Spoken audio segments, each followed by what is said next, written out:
Hello everyone, good evening. कैसे हैं आप सभी लोग? कैसी चल रही है आपकी स्टडीज? मैं तो बिल्कुल अच्छी हूँ। चलिए आज हम देखते हैं किसी नए टॉपिक पे, लेकिन इससे पहले बनता है आपका स्वागत। तो स्वागत है आपका मूल मंत्रा सक्सेस में। ठीक है, आइए हम जो है स्टार्ट करने वाले हैं अपने वीडियोस को।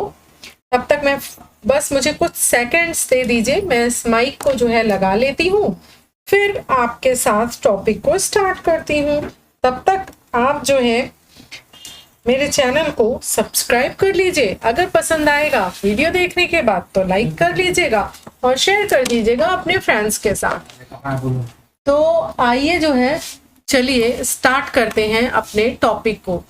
आज हम कवर करने वाले हैं क्रिटिसिज्म, पढ़ने वाले हैं किसकी?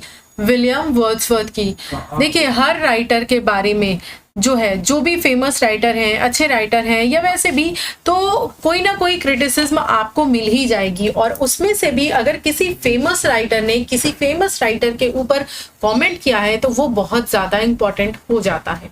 तो आज हम उसी को कवर करने वाले हैं। क्या पढ़ने वाले हैं? Critical comments on William Wordsworth, इसको ही कवर करने वाले हैं। तो आइए देखिए, ये है पहली स्लाइड जिसमें आपको ये मिलेंगे, जिसमें कि मैंने कुछ रखे हैं जो वर्ड्सवर्थ ने खुद दिए हैं अपना पोएट्री के बारे में, या फिर जिसे बोलते हैं आपके पोएट के बारे में कुछ डेफिनेशंस दी हैं, बताया है। उसी के बारे में हम पहले जो है इसको पढ़ने वाले हैं। तो देखिए हमारा वेरी फर्स्ट जो कमेंट है वो क्या है? विलियम वर्ड्सवर्थ का ही है। विलियम वर्ड्सवर्थ कहते हैं a man speaking to man. Poet कैसा होता है? Poet as man, a man speaking to man, यानी कि जो पोएट है वो ऐसा होना चाहिए, उसको अपनी पोएट्रीज ऐसे ही लिखनी चाहिए जैसे लगे कि वो किसी और व्यक्ति से, किसी और दूसरे व्यक्ति से क्या कर रहा है? बातें कर रहा है। तो ये आपका जो है वर्ड्सवर्थ ने लिखा है। आगे बढ़े और दूसरे कमेंट की तरफ देखते हैं। जो हमारा दूसरा कमेंट है वो भी है विलियम वर्ड्सवर्थ के बारे में ही, और वो उन्होंने दिया है पोएट्री से रिलेटेड। ये जो पहला वाला था ये इन्होंने पोएट के बारे में कहा था, इसको ध्यान रखिएगा। और दूसरा वाला जो है वो इन्होंने पोएट्री के बारे में कहा है। इन्होंने बताया है कि जो पोएट्री है वो एक्चुअली होनी कैसी चाहिए। तो इन्होंने बताया है the language of poetry is a selection of the real language of man in a state of vivid sensation। यानी कि जो पोएट्री है, आपने बहुतों की पोएट्री पढ़ी होगी, लेकिन आपने जनरली एक चीज नोटिस की होगी कि जिसने पोएट्री को बहुत ही लेमैन लैंग्वेज में लिखा है, बहुत कॉमन, जैसा हम डेली रूटीन में अपने बोलते हैं, जिन जिन सब्जेक्ट से डील करते हैं, अगर उसमें पोएट्रीज लिखी गई हैं तो वो ज्यादा फेमस होती हैं, रादर देन कि अगर बहुत ही सोफिस्टिकेटेड लैंग्वेज में, बहुत ही जिसे बोलते हैं हार्ड एंड क्लिस्ट लैंग्वेज में लिखी गई वो क्या पोएट्री है, तो वो कम होती है। ऐसा इन जनरल, क्योंकि हर इंसान की पहुंच वहां तक नहीं है, अंडरस्टैंडिंग वहां तक नहीं है, तो इसीलिए जो भी बहुत जिसे बोलते हैं आराम से होकर, लोगों के बीच से होकर चलता है, वो बहुत दूर तक जाता है। तो इन्होंने यही बताया है कि लैंग्वेज कैसी होनी चाहिए, जो रियल मैन की लैंग्वेज है, जो कॉमन पीपल की लैंग्वेज है, उससे एसोसिएटेड होनी चाहिए। आगे बढ़ते हैं और देखते हैं अपना तीसरा जो है वो कमेंट है। ये भी आपका विलियम वर्ड्सवर्थ के द्वारा ही दिया गया है। विलियम वर्ड्सवर्थ के अनुसार जो मतलब एक जॉब कह लीजिए या फिर कोई औहदा कह लीजिए, इनके हिसाब से जो सर्वोपरि था वो क्या था? टीचर था। ये बोलते हैं every great poet is a teacher. जो भी, हर प्रत्येक जो महान पोएट होता है वो एक टीचर होता है, क्योंकि वो अपनी पोएट्री के माध्यम से लोगों को चीजें सिखा रहा होता है, बता रहा होता है उसके बारे में। I wish to be considered as a teacher और एज नथिंग। मैं ऐसा विश करता हूँ, मैं ऐसी इच्छा रखता हूँ कि अगर मुझे कंसीडर किया जाए तो एज अ टीचर कंसीडर किया जाए, या फिर कुछ नहीं। तो इन्होंने टीचर को कितनी बड़ी इंपॉर्टेंस दी है, राइट? तो और आप क्या बनने जा रहे हैं? एक टीचर बनने जा रहे हैं, तो इसका मतलब आप कितने बड़े पदवी को ग्रहण करने जा रहे हैं। टीचर का काम बहुत ही जिम्मेदारी का होता है। देखिए जब हम पढ़ाई करते हैं तो ऐसा आपने बहुत जगह सुना होगा कि बस उतना ही पढ़िए जितना एग्जाम में आने वाला है, उससे ज्यादा पढ़ने की जरूरत नहीं है क्योंकि हमें एग्जाम पास करना है, पीएचडी नहीं करनी। सॉरी यार, बट इस स्टेटमेंट में मैं थोड़ा कम बिलीव करती हूँ, इसलिए क्योंकि अगर आपके एग्जाम का टाइम पास है, बहुत ज्यादा टाइम आपके पास नहीं है, लगभग 1 साल 1.5 साल ऐसा समय नहीं है, बहुत पास में एग्जाम है, तो ये स्टेटमेंट बिल्कुल करेक्ट है। ठीक है, क्योंकि आपका गेम जो है वो कि आपको एग्जाम क्लियर करना है। लेकिन अगर आपका ये है कि आपके एग्जाम में टाइम है, तो मैं आपको यही बोलूंगी कि आपको डिटेल में जाना चाहिए, डेप्थ में पढ़ना चाहिए, उसका कोई तोड़ नहीं है। उसके 2 रीजन है। पहला रीजन ये है कि जब भी एग्जाम में एग्जामिनर थोड़ा सा हटके क्वेश्चन पूछता है तो ऐसे लोग जो होते हैं वो सबसे पहले फिसड्डी बन जाते हैं, तो ऐसे में आप अपने आप को सुप्रीम बना सकते हैं। दूसरा बेनिफिट ये है कि आप एक टीचर बनने जा रहे हो और वहां पर उसके बाद आपको काम क्या करना है, टीचिंग का ही काम करना है। तो अगेन दोबारा आपको फिर से मेहनत करके उतना पढ़ना ना पड़े और आप बच्चों को एक क्वालिटी एजुकेशन दे पाओ, आप नेशन को बनाने का काम करते हो वो कर पाओ। तो इसीलिए आपको बहुत अच्छी स्टडी करनी चाहिए, अगर टाइम है तो उस चीजों को डेप्थ में पढ़ना चाहिए। This is my point of view, आपका कुछ और हो सकता है, आई रिस्पेक्ट, अपने अपने हिसाब से। ठीक है, ये है आपका 4 नंबर। देखिए अगला स्टेटमेंट है, वर्ड्सवर्थ को क्या बोला गया है, वर्ड्सवर्थ बोलते हैं वर्शिपर ऑफ नेचर, यानी कि नेचर के पुजारी। ये तो बहुत ही फेमस स्टेटमेंट है, इसके बारे में तो मतलब समझाना ही समझ लीजिए कि कोई मतलब नहीं है, क्योंकि ये तो हर इंसान जिसने भी विलियम वर्ड्सवर्थ के बारे में पढ़ा है, सुना है, जरूर जानता होगा। अगला कमेंट है आपका, कमेंट नंबर 5 है। ये किसके द्वारा दिया गया कमेंट है, ये है रैनसम के द्वारा दिया गया कमेंट। और रैनसम जो है वो बोलते हैं, Wordsworth was one of the giant of English poetry। एक मिनट, यहाँ पर देखिए 2 नेम जो है आपके लिखे हुए हैं। एक तो लिखा है आपका कि जॉन क्रो, दूसरा लिखा है रैनसम। ठीक है, दूसरा लिखा है रैनसम। तो मैं आपको बताना चाहती हूँ कि ये जो स्टेटमेंट है ये जॉन क्रो का नहीं है, जितना अभी फिलहाल मुझे याद आ रहा है। मैं रैनसम के बारे में तो 100% श्योर हूं कि ये स्टेटमेंट किसका है, रैनसम का ही है। राइट, तो आपका राइट आंसर क्या हो जाएगा, रैनसम हो जाएगा। और इन्होंने क्या बोला है, one of the giant of English poetry बोला है इनको। अब आपको मैं अगले स्टेटमेंट के बारे में बताती हूँ। अगला स्टेटमेंट क्या है, जाइंट का मतलब तो आप समझ ही रहे होंगे। जाइंट का मतलब होता है जो अपने क्षेत्र में बहुत विशेष होता है, बहुत दिग्गज होता है, उसको बोलते हैं जाइंट। यानी कि ये इंग्लिश पोएट्री में क्या है, जाइंट है, यानी कि दिग्गज है। किसने बोला है, रैनसम ने बोला है। अब देखिए इससे मिलता जुलता आपको कमेंट और मिलेगा आगे, यहीं पर मिल गया। देखिए आगे क्या, ये किसने बोला है, एर्नोल्ड ने बोला है, मैथ्यू एर्नोल्ड ने। मैथ्यू एर्नोल्ड के बारे में आप कह सकते हो कि जो मैथ्यू एर्नोल्ड है उन्होंने विलियम वर्ड्सवर्थ के बारे में पॉजिटिव और नेगेटिव दोनों तरह के कमेंट्स दिए हैं। तो आप कई बार हम याद करते हैं इस तरह से कि इस पर्सन ने पॉजिटिव दिया, इस पर्सन ने नेगेटिव दिया है। तो आपको ये चीज क्लियर होनी चाहिए कि मैथ्यू एर्नोल्ड ने इनके बारे में पॉजिटिव नेगेटिव दोनों बोला है। तो वर्ड्सवर्थ के बारे में ये बोल रहे हैं, Wordsworth one of the chief glory of English poetry. जो वर्ड्सवर्थ है वो क्या है, इंग्लिश पोएट्री के एक चीफ ग्लोरी है। ठीक, तो अगर बात करें चीफ ग्लोरी की, आपको देखिए, अच्छा एक और चीज मैं बताऊं कि हमारे पास एक थोड़ा सा ये कंफ्यूजन होता है, ये प्रॉब्लम होता है, हम मतलब बहुत परेशान होते हैं कि हम इसको लर्न कैसे करें। तो आपको मैं एक बेस्ट ट्रिक बताती हूँ जिस हिसाब से मैं चीजें लर्न करती हूँ। हो सकता है आपको पता हो, लेकिन मैं आपके साथ फिर भी शेयर करना चाहूंगी क्योंकि जिन बच्चों को नहीं पता होगा उनके लिए बेनिफिशियल होगा। तो आपको पूरा ये स्टेटमेंट याद करने से बेहतरीन तरीका ये है कि आप इसके कीवर्ड्स को पकड़िए। जैसे यहाँ पे इसका कीवर्ड आपको पकड़ना है वन ऑफ द जायंट, बस इतना ही पकड़ना है कि दिग्गज किसने बोला है। तो भाई जो दिग्गज है कौन है, रैनसम है, जो सम है, ठीक, वो दिग्गज है। तो इस तरह से आप याद कर सकते हो, छोटी छोटी चीजों को पकड़ोगे जो की फैक्ट है। यहां से आप पकड़ सकते हो one of the chief glory. क्या, one of the chief glory किसने बोला है, एर्नोल्ड ने बोला है।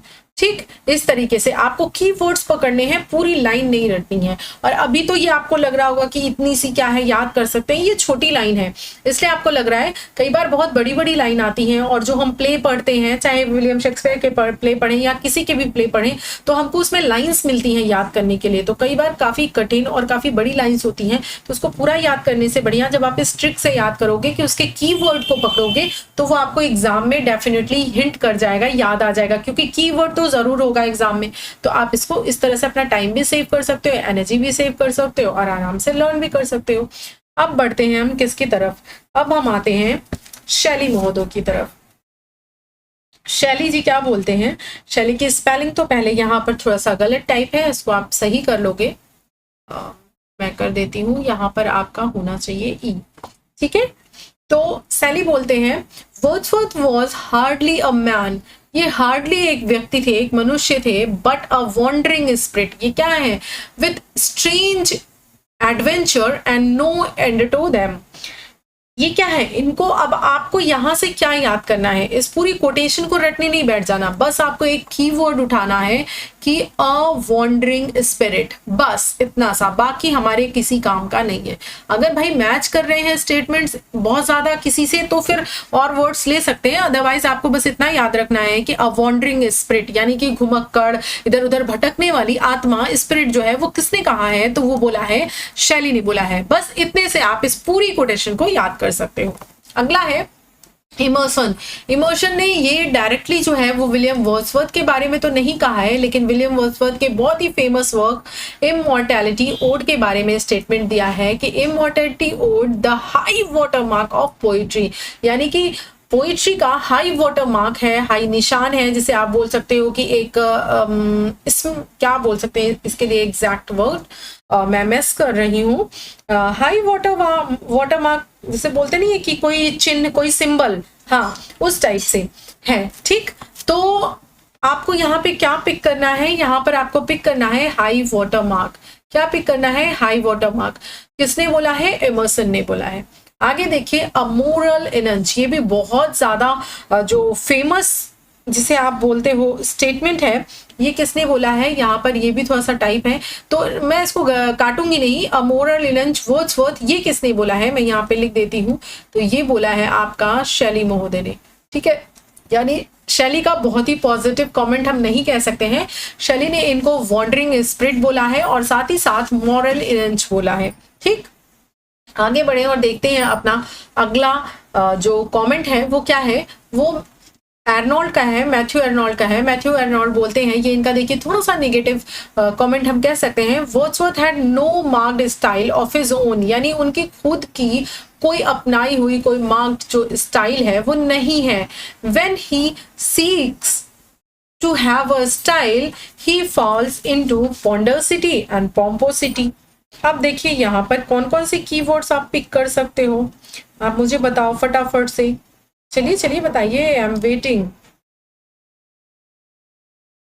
हाँ जी बिल्कुल सही। तो यहाँ पर हम पहला जो मार्क है वो पिक कर सकते हैं कि Wordsworth had no water mark, sorry no mark style of his own, यानी वर्ड्सवर्थ की अपनी कोई विशिष्ट शैली नहीं है। जब वो कोई शैली चाहता है तो वो क्या हो जाती है, बोझिल और आडंबर में पड़ जाता है। पोंडरसिटी एंड पोम्पोसिटी का मतलब होता है बोझिल और आडंबर, ठीक। तो यानी कि वो शैली को जब पकड़ने की कोशिश करते हैं तो बहुत ही बोरिंग हो जाते हैं और बहुत बनावटी सा लगता है, ये कहना चाहते हैं मैथ्यू एर्नोल्ड। तो यहाँ से आपने दो वर्ड पिक करने हैं, पहला तो ये कि no mark style of his own, ये, और दूसरा जो है पोंडरसिटी एंड पोम्पोसिटी। आप देख सकते हो, अगर कुछ नहीं करना तो सिर्फ इसको याद कर लो, क्योंकि ऐसा किसी और के कॉमेंट में ये वर्ड्स नहीं आए हैं, तो आपको ईजिली जो है वो याद हो जाएंगे। आगे देखते हैं, आगे क्या है, Wordsworth philosophy is illusion. Wordsworth का जो दर्शन है, जो फिलॉसफी है वो क्या है, एक इल्यूजन है, यानी कि क्या है, एक भ्रम है। ये भी कौन बोलता है, ये बोलते हैं मैथ्यू एर्नोल्ड। तो मैथ्यू एर्नोल्ड का हमने कुछ जो पॉजिटिव कमेंट है वो देखा, साथ ही साथ जो नेगेटिव कमेंट है मैथ्यू एर्नोल्ड का हमने वो भी देखा है, ठीक। आगे बढ़ जाते हैं, अब हम देखते हैं अपना अगला जो स्लाइड है, ये देखिए। इसमें भी बहुत इंपॉर्टेंट। अच्छा, ये जो मैं आपको पढ़ा रही हूँ, आज का जो मैं आपको वीडियो दे रही हूँ, ये वीडियो बहुत ही ज़्यादा इंपॉर्टेंट है, क्योंकि यहाँ पर एग्जाम में क्रिटिसिज्म से क्वेश्चन ज़रूर पूछे जाते हैं। आपके 4 राइटर में से कोई ना कोई राइटर उठाकर ज़रूर, एक तो आपके जो है मेनली विलियम वर्ड्सवर्थ बहुत ज़्यादा इंपॉर्टेंट हो जाते हैं अगर उनके क्रिटिसिज्म की बात करें। दूसरा आपके ये हो जाते हैं जो अभी हम लोग कर रहे हैं, William Wordsworth. And third number पे मिल्टन। इस तरह से हैं, लेकिन आपको मैं यही कहूंगी कि इन दोनों को तो आपको वैसे तो पढ़ना सब है, बट इनको बिल्कुल नहीं स्किप करना है। मिल्टन को भी बहुत अच्छे से ध्यान देना है, तो इसको आप बहुत अच्छे से याद कर लेंगे और मेरे साथ बोलते चलिए उनकी वर्ड्स को 2-3 बार, तो जरूर आपको वो याद हो जाएंगे जब आप एक रिवीजन करोगे। तो आगे देखिए, बात करते हैं किड्स की। तो किड्स ने इनको क्या बोला है? एन ईगोटिस्ट बोला है। क्या बोला है? एन ईगोटिस्ट बोला है। इसके बारे में तो कुछ खास बताने लायक है नहीं, क्योंकि आपको तो इसके बारे में पता ही होगा। ये तो बहुत ही ज्यादा फेमस जो स्टेटमेंट है वो है। क्या बोला है इनको? ईगोटिस्ट का मतलब तो समझ ही रहे होंगे, अहंकारी। ठीक है, हम बोलते नहीं ये बहुत ईगोटिस्ट है यार ये। आगे देखिए, 13 नंबर है थॉमस डी क्विंसी। इन्होंने बोला है हाई प्रीस्ट ऑफ नेचर, यानी नेचर के उच्च पुजारी। ठीक है, प्रीस्ट है। तो ये स्टेटमेंट भी आप याद रखोगे। हाई प्रीस्ट किसने बोला है? हाई प्रीस्ट बोला है थॉमस डी क्विंसी ने। और ये तो हम सभी को याद ही होगा, अ लॉस्ट लीडर किसने बोला है? ब्राउनिंग ने बोला है।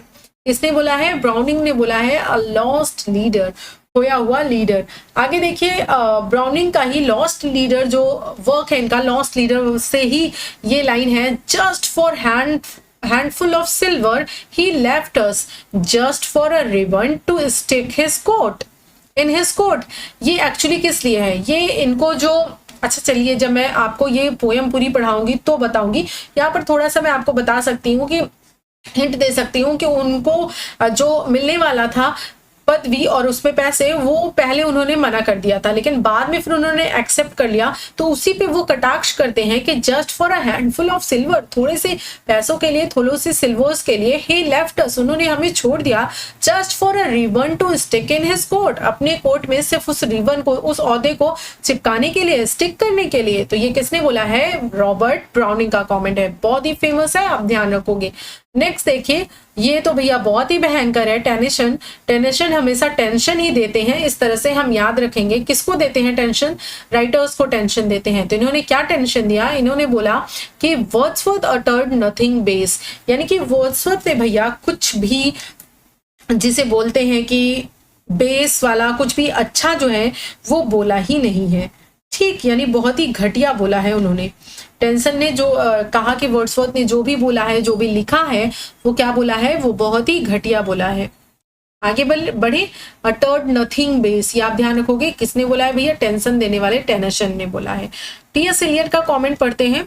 टी.एस. एलियट बोल रहे हैं, criticised Wordsworth for not practising his own theory in his own poems. ये कह रहे हैं, टी.एस. एलियट कह रहे हैं कि जो विलियम वर्ड्सवर्थ हैं वो अपनी खुद की ही जो थियोरी वो देते हैं कि इस तरह से पोइट्री लिखनी चाहिए, इस तरह से पोइट को होना चाहिए, जो भी वो थियोरी देते हैं, जो भी वो बताते हैं, उसको वो खुद ही क्या कर रहे हैं? प्रैक्टिस नहीं कर रहे हैं या नहीं करते हैं। तो ये स्टेटमेंट किसने दिया है? टी.एस. एलियट ने दिया है। तो इस तरह से आप इन लोगों के नेम जो है वो निगेटिव में डाल करके याद रख सकते हैं। आगे बढ़ते हैं और देखते हैं अपना बहुत ही इंपॉर्टेंट अगला कमेंट। अगला है रिकेट्स का। किसका है? रिकेट्स का। ये भी इंपॉर्टेंट है, यहाँ से भी आपके एग्जाम में जो है वो क्वेश्चन आते ही हैं। तो एक्चुअली ये पूरा टॉपिक ही बहुत इंपॉर्टेंट है। तो आइए चलिए देख लेते हैं। ये बोल रहे हैं अ माउंटेन, वर्ड्सवर्थ अ माउंटेन। यहाँ पर आगे आप वर्ड्सवर्थ लिख लीजिएगा। क्या लिखेंगे? वर्ड्सवर्थ, क्योंकि ये जो स्टेटमेंट है वो किसके बारे में है? ये वर्ड्सवर्थ के बारे में है। तो Wordsworth, a mountain, the most massive in that lofty range, which is called the Romantic Revival। तो एक पर्वत, एक ऊंची श्रृंखला में सबसे विशाल कौन है? विलियम वर्ड्सवर्थ है। जिसे रोमांटिक रिवाइवल कहा गया है। यानी कि जिस ऊंची श्रृंखला की बात की जा रही है वो ऊंची श्रृंखला क्या है, रोमांटिक रिवाइवल है। वो टाइम पीरियड है जो हुआ था, उसमें एक माउंटेन की तरह कौन है, माउंटेन, एक ऊंची रेंज, एक ऊंची पहाड़ी, एक माउंटेन की तरह कौन है, विलियम वर्ड्सवर्थ है। तो हम इसको बस इतना सा याद करेंगे कि वर्ड्सवर्थ को माउंटेन किसने कहा है, उनसे कंपैरिजन किसने किया है, तो रिकेट्स ने किया है। माउंटेन रिकेट्स, रिकेट्स माउंटेन, इस तरह से आप याद कर सकते हैं। ठीक, आई होप क्लियर हो रहा होगा, हो रहा है ना? जी हाँ, थैंक यू। आप हमारे वीडियोस को पसंद कर रहे हैं, इसके लिए थैंक यू सो मच। और मैं भी आपके प्रति, आप लोगों के प्रति कमिटेड हूँ कि जैसे ही आप मुझे प्यार दे रहे हैं, पसंद कर रहे हैं, बिल्कुल उसी तरह से मैं भी आपके लिए लॉयल्टी से सारे वीडियोस, सारा जो सिलेबस है वो बहुत जल्दी जल्दी लेकर आती रहूंगी। आगे देखिए, अगला कॉमेंट है किसका, कॉम्पटन रिकेट्स का है, इन्हीं का है। ये क्या बोलते हैं, ये बोलते हैं Wordsworth is ever spiritualizing the mood of nature and winning from the moral consolation। Wordsworth हमेशा प्रकृति के आध्यात्मिककरण और नैतिक, जिसे बोलते हैं कॉन्सोलेशन, के बारे में बात करते हैं, नैतिक सांत्वना के बारे में बात करते हैं। ठीक है, उसी से ये जीतते हैं। वर्ड्सवर्थ किससे जीतते हैं, नेचर के बारे में स्पिरिचुअलाइजिंग, आध्यात्मिक बात करके, और जो मॉरल, नैतिक सांत्वना देते हैं किसके बारे में, नेचर के बारे में, उसी से ये क्या करते हैं, जीतते हैं। यानी कि ये उनका जो है स्ट्रॉन्ग पॉइंट है, किसका, वर्ड्सवर्थ का। ये बोलते हैं कॉम्पटन रिकेट्स थी। तो इसमें आप क्या याद रखोगे, ever spiritualising the mood of nature, क्या, ever spiritualising the mood of nature और मॉरल कॉन्सोलेशन, ये इनको आप पकड़ लोगे तो आप आराम से क्लिक कर लोगे एग्जाम में। आगे बढ़े, अगला कमेंट है अडोल्फ हक्सले का।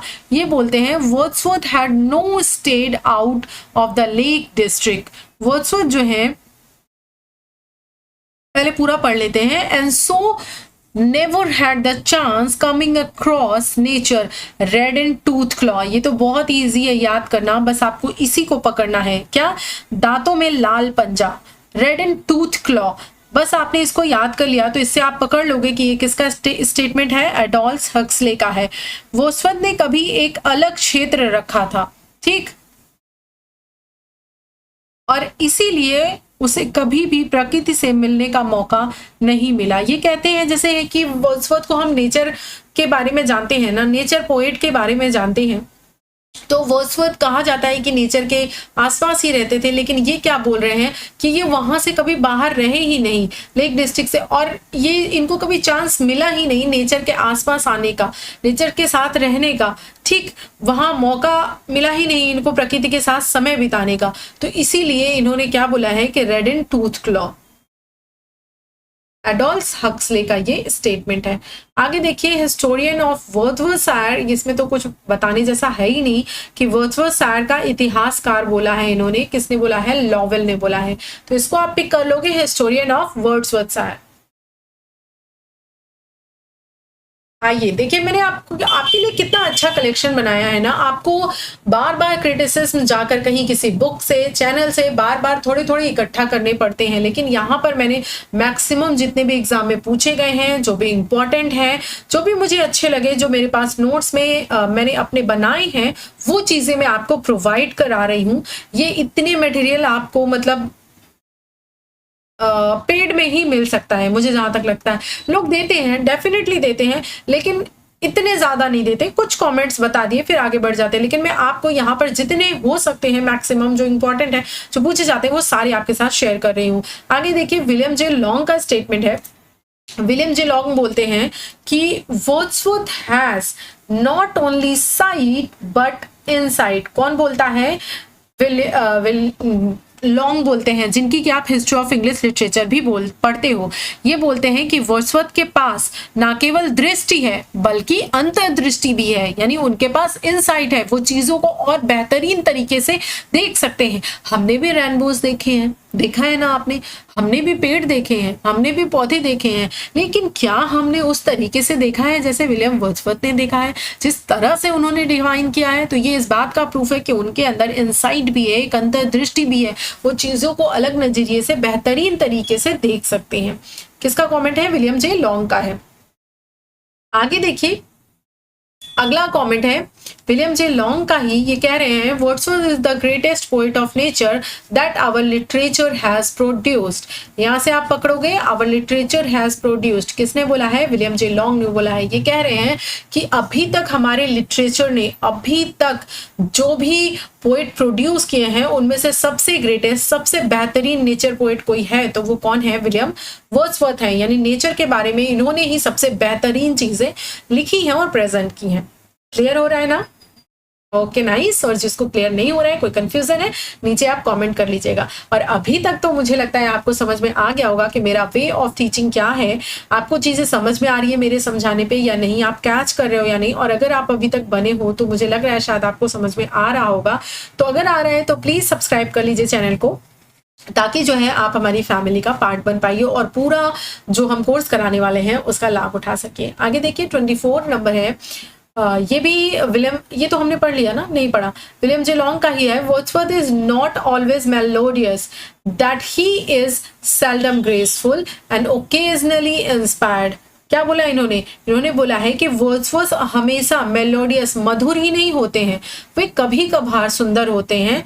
That he is seldom graceful, और वो कभी कभार क्या होते हैं? Occasionally inspire, only occasionally inspire, वो कभी कभार क्या करते हैं? हमें प्रेरित करते हैं। किसने बोला है? विलियम जे लॉन्ग ने। आप ये नहीं कह सकते कि इनका बहुत पॉजिटिव कमेंट है ये, लेकिन हाँ आपको याद तो रखना ही है, क्योंकि देखिए क्रिटिसिज्म का मतलब ही है कि पॉजिटिव और निगेटिव दोनों कमेंट आते हैं। जनरली हम क्रिटिसिज्म का मतलब क्या समझते हैं कि हमें लगता है कि किसी का क्रिटिसिज्म करना मतलब उसके बारे में सिर्फ बुराइयां करना नहीं। क्रिटिकल एनालिसिस का मतलब है कि आप उसके बारे में उसका पॉजिटिव एस्पेक्ट और नेगेटिव एस्पेक्ट दोनों रखोगे। तो इसीलिए क्रिटिसिज्म के अंतर्गत हम पॉजिटिव कॉमेंट्स भी पढ़ते हैं और नेगेटिव कॉमेंट्स भी पढ़ते हैं, राइट। आइए, तो क्या बोला है इन्होंने कि जो वर्ड्सवर्थ है वो हमेशा मधुर नहीं हो सकते हैं, वो कभी कभार सुंदर जिसे बोलते हैं, और वो हमेशा मतलब कभी कभी क्या होते हैं? इंस्पायरिंग होते हैं, आपको प्रेरित करते हैं। आगे देखिए 25 है थॉमस डी क्विंसी का। ये भी स्टेटमेंट बहुत अच्छा है। इन्होंने बोला है, Wordsworth had his passion for nature. Wordsworth के पास नेचर के लिए उनका जो पैशन है फिक्स्ड इन हिज ब्लड, वो कहाँ पर है? उनके ब्लड में फिक्स है। यानी कि जब तक वो जिंदा रहेंगे, जैसे जब तक इंसान जिंदा रहता है उसकी बॉडी में ब्लड का फ्लो होता रहता है, बिल्कुल वैसे ही उनके लिए नेचर भी वैसे ही काम करेगी। वो नेचर के बारे में वैसे ही फील करेंगे, वही पैशन उनके पास नेचर के लिए रहेगा। चलिए, तो समझ में आया थॉमस डी क्विंसी का? क्रिस्टल क्लियर है। मैं आपको इसका एक्सप्लेनेशन भी देती चल रही हूं ताकि आपको रटना ना पड़े, आप चीजों को समझकर इसके की पॉइंट्स को पिक करके अच्छे से इसको लर्न कर सको। आगे देखिए मैथ्यू अर्नोल्ड के बारे में बात करते हैं। मैथ्यू अर्नोल्ड ने इन मेमोरियल वर्सेस में ये लाइन लिखी है। इन्होंने लिखा है, Wordsworth poetry has a healing power. यानी कि हील करना मतलब क्या होता है? कोई चोट लगी है, वो हील हो रही है, यानी कि उसका उपचार हो रहा है, वो ठीक हो रही है। तो ये कहते हैं वर्ड्सवर्थ की पोएट्री के पास एक हीलिंग पावर है। अगर आप पढ़ते हो, आपका मन दुखी है, तो आप क्या कर सकते हो? आपको क्या है, एक उसका निदान मिलेगा, उपचार मिलेगा, आप अच्छा फील करोगे, बेहतर फील करोगे। तो वर्ड्सवर्थ के पास एक हीलिंग पावर है। ये किसने बोला है? मैथ्यू अर्नोल्ड ने बोला है। तो देखिए मैथ्यू अर्नोल्ड ने ज्यादातर पॉजिटिव कॉमेंट्स ही किए हैं, कुछ एक निगेटिव इनके थोड़े से हैं बस। क्या बोला है? हीलिंग पावर बोला है वर्ड्सवर्थ के पास। किसने बोला है? मैथ्यू अर्नोल्ड ने। बिल्कुल clear, crystal clear. Okay, thank you. आप लोगों को समझ में आ रहा है, मुझे बहुत अच्छा लग रहा है। एक और बचा है, मुझे इससे बैक जाना पड़ेगा, जस्ट अ सेकेंड। ये देखिए अगला कमेंट क्या है? Matthew Arnold in his essay on Wordsworth places him next only to Shakespeare and Milton. ये मिल्टन और शेक्सपियर के नेक्स्ट में रखते हैं किसको? विलियम वर्ड्सवर्थ को, ठीक है, अपने एसे में। ठीक है, आई थिंक आपको क्रिस्टल क्लियर होगा। चलिए, अब मिलेंगे अगले वीडियो में, और अगले वीडियो में हम करने वाले हैं TTT। And what is TTT? बताइए आप, अगर विलियम वर्ड्सवर्थ को जानते हैं तो आपको टीटीटी पता होगा। टीटीटी इनकी एक पोएम है जिसका नाम है द टेबल टर्न। क्या है? The table turn. इसी को हम कवर करेंगे, इसके बाद आपको ये वीडियोस मिल जाएंगी। प्लीज अपने फीडबैक्स हमारे साथ जरूर शेयर कीजिए, ये बहुत हेल्पफुल होंगे हमें खुद को इम्प्रूव करने में। हमें आपके लिए जैसे वीडियोस चाहिए, जैसी आपकी नेसेसिटी है उस हिसाब से वीडियोस लाने में, तो अपने फीडबैक्स जरूर दीजिए। क्या आपको हमारे वीडियोस अच्छे लगे, सेटिस्फाइड है, कहीं कोई कमी तो नहीं है? अगर कोई कमी है तो उसको भी जरूर शेयर कीजिएगा। अगर हो पाने लायक रहेगा, पॉसिबल रहेगा, हमें लगेगा कि जेन्युइन कमेंट है, तो जरूर हम उसको कंसीडर करेंगे। और अभी तक आपने चैनल को सब्सक्राइब तो कर ही लिया होगा, और अगर नहीं किया है तो कर लीजिए। Thank you so much. मिलूंगी अगले वीडियो में, तब तक के लिए bye bye and take care.